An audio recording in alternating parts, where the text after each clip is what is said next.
کیا تم جانتے ہو کچھ گناہ ایسے ہیں جن کی معافی اللہ بھی نہیں دیتا؟ یہ بات صرف خوفناک نہیں بلکہ ایمان ہلا دینے والی ہے۔ آج ہم بات کریں گے ان 10 گناہوں کی جن کے بارے میں قرآن و حدیث میں سخت ترین تنبیہ کی ہے اور جن سے بچنا ہر مسلمان پر۔ السلام علیکم پیارے دوستو، ریئل اسلام کے ساتھ میں ہوں ربیہ کول، اور آج کی اس ویڈیو میں آپ کے لیے 10 کبیرہ گناہوں کے بارے میں تفصیل لے کر آئی ہوں۔ تو ویڈیو کو شروع کرنے سے پہلے میں آپ سے گزارش کرتی ہوں کہ میرے چینل کو سبسکرائب کریں، ساتھ ہی بیل آئیکن کو بھی دبا دیں تاکہ میری آنے والی نئی ویڈیو آپ کو بر وقت مل سکے۔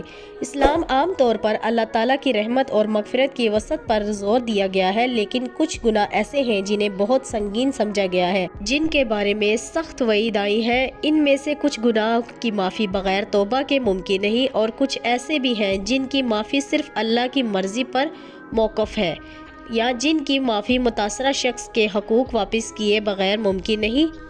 سب سے پہلے نمبر پر آتا ہے شرک، اللہ کے ساتھ کسی کو شریک ٹھہرانا۔ قرآن کے مطابق شرک سب سے بڑا گناہ ہے، اور اگر کوئی اس گناہ کے ساتھ مر جائے بغیر توبہ کیے تو اللہ اسے معاف نہیں کرے گا۔ قرآن مجید کی سورہ نساء کی آیت نمبر 48 میں اللہ تعالیٰ فرماتے ہیں، بے شک اللہ اسے نہیں بخشتا کہ اس کے ساتھ شرک کیا جائے۔ نمبر 2 پر آتا ہے نبی اکرم صلی اللہ علیہ وسلم کی توہین یا گستاخی۔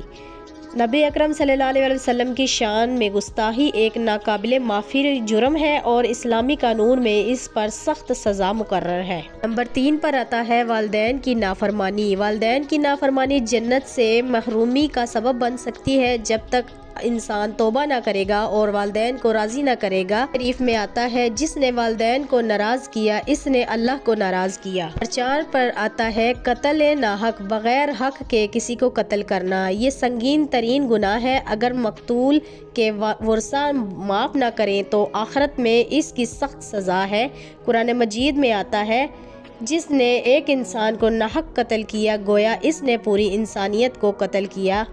نمبر 5 پر آتا ہے جھوٹی گواہی دینا۔ جھوٹی گواہی دینا فتنہ اور فساد کی جڑ ہے، اور اس کا شمار بڑے کبیرہ گناہ میں ہوتا ہے۔ نمبر 6 پر آتا ہے سود لینا اور دینا۔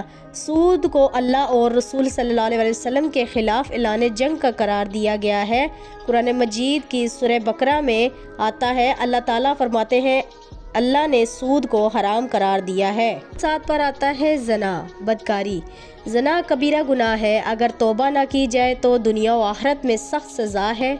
حدیث شریف میں آتا ہے، زناکار ایمان کی حالت میں زنا نہیں کرتا۔ اور 8 پر آتا ہے چغل خوری۔ چغل خور جنت میں نہیں جائے گا، ایسی احادیث موجود ہیں۔ حدیث شریف میں آتا ہے، چغل خور جنت میں داخل نہیں ہوگا۔ نمبر 9 پر آتا ہے امانت اور خیانت۔ خیانت کا تعلق بندوں کے حقوقوں سے ہے، جب تک حق ادا نہ کیا جائے معافی ممکن نہیں۔ 10 پر آتا ہے جادو کرنا۔ جادو کو کفر کے قریب ترین عمل قرار دیا گیا ہے، اور اس پر قرآن میں لعنت کی گئی ہے۔ دوستو، یہ تھی میری آج کی ویڈیو، جس کو بنانے کا مقصد یہ تھا کہ آپ کو بتا سکوں کہ 10 کبیرہ گناہ کون سے ہیں جن کی معافی بالکل بھی نہیں ہے۔ ان گناہوں سے بچیے اور اپنے گھر والوں کو بھی اس گناہوں سے بچائیں، تاکہ آخرت میں آپ اللہ کے عذاب سے بچ سکیں۔ تو ویڈیو اچھی لگی ہو تو میرے چینل کو سبسکرائب کریں، لائک کریں، شیئر کریں، اور کامنٹ سیکشن میں بتائیں کہ کیا آپ نے اپنی زندگی میں کبھی یہ گناہ تو نہیں کیا۔ اسی کے ساتھ اجازت چاہتی ہوں، ملتی ہوں اپنی اگلی ویڈیو میں، تب تک کے لیے اللہ حافظ۔